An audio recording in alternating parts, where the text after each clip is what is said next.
Hello, everybody. So I've had a lot of people questioning me the last couple of days regarding my recent pictures that I posted. Um, I've had everybody, I've had the full gamut of comments. For those that are just watching this, I posted a picture of me holding two babies. I'm going to introduce you to those babies now. Here's baby Ambrose, and then there's also baby Winston. So you guys can probably guess from the way that I'm holding them, these are special little infants. These are my reborn dolls. Winston is what's called a cuddle baby, so he's actually hyper realistic in the face, and then his arms are basically like a Cabbage Patch doll, but then they feel really real. When you're holding a baby like Winston, it feels like holding a real doll or a real baby. Here's Winston's hat. So he's a hyper-realistic baby. He feels like a real baby. He looks like a real baby, especially in pictures. And even close up, he's hyper realistic. He doesn't have any hair, but Ambrose does. Ambrose has hands, so the other one doesn't have hands. Ambrose has hands, and he also has hyper realistic feet. He has little baby fuzz hair. He's got a little bit of a different pigmentation, so he kind of looks like he is jaundiced, but he's like a super newborn. They are very different sizes. Winston is a chunky baby, and Ambrose is not a chunky baby. Now, people might be wondering why I posted it. First off, if you've known me for more than about a minute, you know that I have a really weird sense of humor. Ambrose and Winston were actually gifts to me from my good friend, Autumn, who actually made Winston. Ambrose came from a friend of hers. So she mailed them to me, and there is actually a reason why she mailed them to me. For those that don't know me too well, or maybe have forgotten my story, years and years ago, I was working on adopting a young boy from Uganda whose name is Kabula Samuel. Kabula Samuel was matched with me as part of an adoption scam, and I ended up losing my life savings trying to adopt him. The woman that stole my money never returned it and never apologized. After that, I turned to foster care adoptions. After a couple years, I was able to adopt two boys that are now teenagers. One is 13 and the other is 19. I don't mention their names to protect their privacy. And then for the last 3.5 years, we've lived in Indiana. And 3 years ago, I finished the baby nursery upstairs with the idea that at some point I would have a baby, either through initially foster care adoptions, and then we considered infant placement adoptions, and then I've also considered surrogacy. And about a year and a half ago actually, I was matched with two embryos through a surrogacy clinic. So it was actually free embryos, and all I would have to do is pay for the implantation, and a friend of mine volunteered to be a surrogate.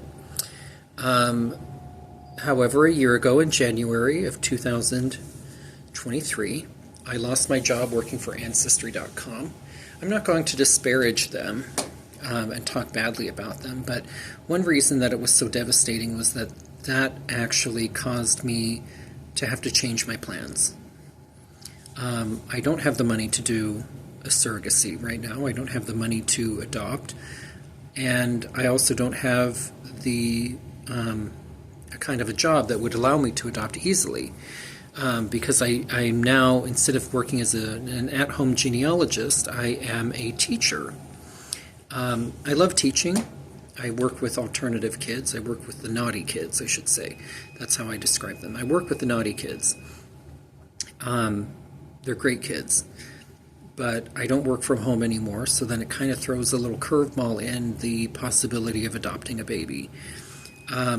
It's still a dream. I don't know when that dream is going to happen. I have to kind of get together things financially. But my friend Autumn, she knew about the struggles that we've had adding more children to our home, and she knew about the nursery that's all completed. The nursery's done. There's a crib up there. There's a dresser. There's furniture. There's sheets for the crib and everything. I mean, it's done. If somebody came with a baby tomorrow, I pretty much have everything that I would need, other than a handful of things that I'd have to run to Walmart and get. But she knew about the struggles. She knew about the struggle with the international adoption, and then the foster care adoptions, and then the hassles that we've had with that, with working with the different state agencies. For some of you, you might not know that my oldest son, who is actually the second placement, there were a lot of challenges with him, with the state, because they kind of fought us and stuff like that. They didn't want us to adopt him at first because they had lied about his history, and he's faced a very challenging life. And for us, the whole journey to raise children and to add children to the home hasn't been easy. So I was gifted 2 babies, comfort babies.